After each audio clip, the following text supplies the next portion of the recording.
Alright, I'll do a quick mini hit and miss update. I've been real busy the past few weeks, so, haven't had a lot of time to work on it. But I did get the fuel system and the carburetor system kinda done. Start with my homemade carburetor. I made it the day after Jacktown when I didn't find the little Briggs carburetor I was looking for. I just decided that it's going to take too long to find a little WM carburetor, so I might as well just make my own.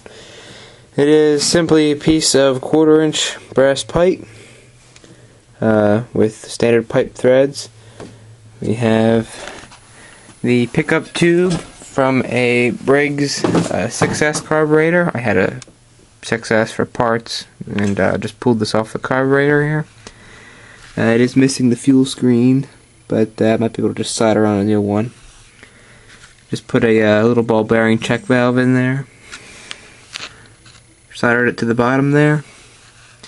This is the adjustment screw from a Tecumseh float bowl carburetor. That's in good shape. I actually made the seat. The pickup tube is actually the seat for the carburetor, for the needle. Let me take this cap off.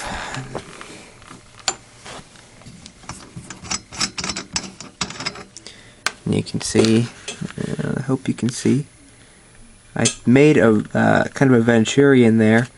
There is a piece, I made that out of a piece of 3/8 steel bar stock, because the inside diameter of a 1/4-inch pipe is 3/8 inch. And I drilled that 3/8 for a 1/4 inch, and hopefully that'll give me enough air velocity to, suck up some fuel through here. If it doesn't, I made a couple different sizes, ranging from about, I think it was 11/64 up to 1/4, so I made like 3 different sizes. So if this one doesn't work, it's no big deal. It's just held in there with these set screws here, 1, 2, 3, 4. There, I'll have a hole drilled in this cap and a choke shutter, kind of a lever thing, back and forth, back and forth. And then I just put a spring on the needle valve just to hold it in place.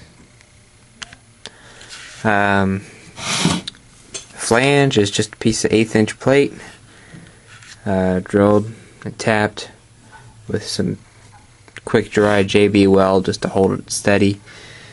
The 45-degree elbow, drilled and tapped for set screws, top and the bottom, and just use some RTV to seal the threads.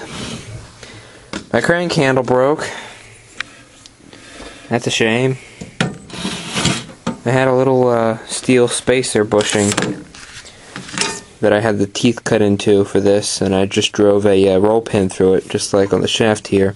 Second time that broke. Won't be using that type of metal anymore. It was great because it was a thin wall and it was a 1/2 inch inside diameter, so it slipped right on this 1/2 inch bar. Real easy to cut the notches into and just turn it counterclockwise. I didn't tape this together, by the way. It's welded together under there. I just haven't ground the welds down yet, and they're kind of jagged, so just don't want to rip my hand open. So I have to figure out what I'm going to use for that now. But other than that, that's that. So, for the fuel tank, I was thinking like a little glass jar, have the cap for the jar permanently fixed to the carburetor, and just fill the jar with gas and screw it on. That's it. Simple as that. So I can see the level, and it just makes it look better. So that's that.